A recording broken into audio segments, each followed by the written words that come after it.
आज छत्रपती संभाजीनगर येथे दिनांक 19 जुलै रविवारी आम्ही प्राथमिक नियोजन बैठक आयोजित केली.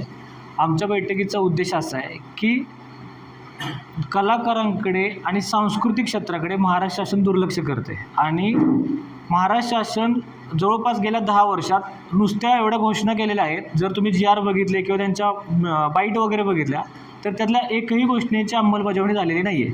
2024ला सांस्कृतिक धोरण महाराष्ट्र शासनाने जाहीर केलं, पण त्या सांस्कृतिक धोरणाची किती अंमलबजावणी झाली हा मोठा प्रश्न आहे.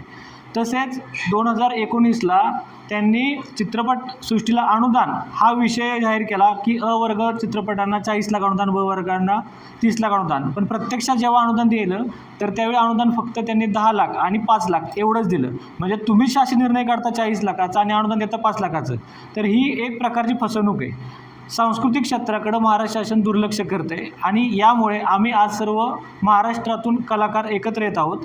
प्रत्येक जिल्ह्यात आमची बैठकी चालू आहेत आणि बैठक झाल्यानंतर आम्ही एकत्रित पावसाळा संपल्यानंतर आंदोलनाला सुरुवात करणार आहे. आमच्या आंदोलनाची रूपरेषा अशी आहे, आम्ही कोणत्याही व्यक्तीच्या विरोधात नाही, कोणत्याही संस्थेच्या विरोधात नाही, आम्ही कलाकार म्हणून एकत्र आलेलो आहोत आणि शासनाने सांस्कृतिक क्षेत्राकडे दुर्लक्ष करत आहेत. यामुळे आम्ही हा आवाज उठवत आहोत. आमच्या प्रमुख मागण्या अशा आहेत की मराठी चित्रपटांना प्राईम टाईम द्या, मल्टिप्लेक्समध्ये मराठी चित्रपटांना दुय्यम दर्जा देऊ नका. जे नाट्यगृह आहेत ते नाट्यगृहांची सुधारणा करा. अतिशय बिकट अवस्था आहे नाट्यगृहामध्ये. म्हणजे जर तुम्ही विचार म्हणला ना तर राजाचं काम काय, राजाने प्रजेत आला पाहिजे. रयतेचा राजा म्हणून आपण छत्रपती शिवाजी महाराजांना बघतो. अहो, ह्या मंत्र्यांनी येऊन बघितलं तरी पाहिजे नाट्यगृहात नेमकी काय अवस्था आहे. जास्त नाही, तुम्ही ज्या नाट्यगृहात जाऊन कधी भाषण करत असाल ना त्या पाठीमागं जाऊन बघा की रिॲलिटी काय आहे. तुम्ही ज्या मेकअप रूममध्ये जाऊन जर कंगवा फिरवायला गेला तरी ते आरसे तुटलेले आहेत, इतकी बिकट परिस्थिती आहे. पावसाळा चालू झाला ना तर त्या नाट्यगृहातल्या निम्म नाट्यगृह गळत आहेत. ज्या खुर्च्या बसल्यात ना त्या खुर्च्यातल्या कुशन खराब झालेले आहेत, वास मारतं ते कुशन. म्हणजे दुर्लक्ष दिलंच नाही आहे. जर यासाठी आहे ना 1986 नंतर 2026 40 वर्षानंतर हे आंदोलन उभं राहते, संघटन उभं राहते. संपूर्ण महाराष्ट्रातून प्रतिसाद मिळतो आहे. आता आम्ही 6 विभागात काम करतो आहे. कोकण, मराठवाडा, नाशिक, नागपूर, अमरावती, पश्चिम महाराष्ट्र आणि यातील कलाकार एकत्र आणतो आहे. आणि हे कलाकार आल्यानंतर राज्यस्तरीय बैठक आमची पुण्यात होणार आहे. त्या पुण्यात राज्यस्तरीय बैठकीला आम्ही आमच्या आंदोलनाची पुढील दिशा ठरवली जाणार आहे. 23 ऑगस्टचं नियोजन आमचं राज्यस्तरीय बैठकीचं.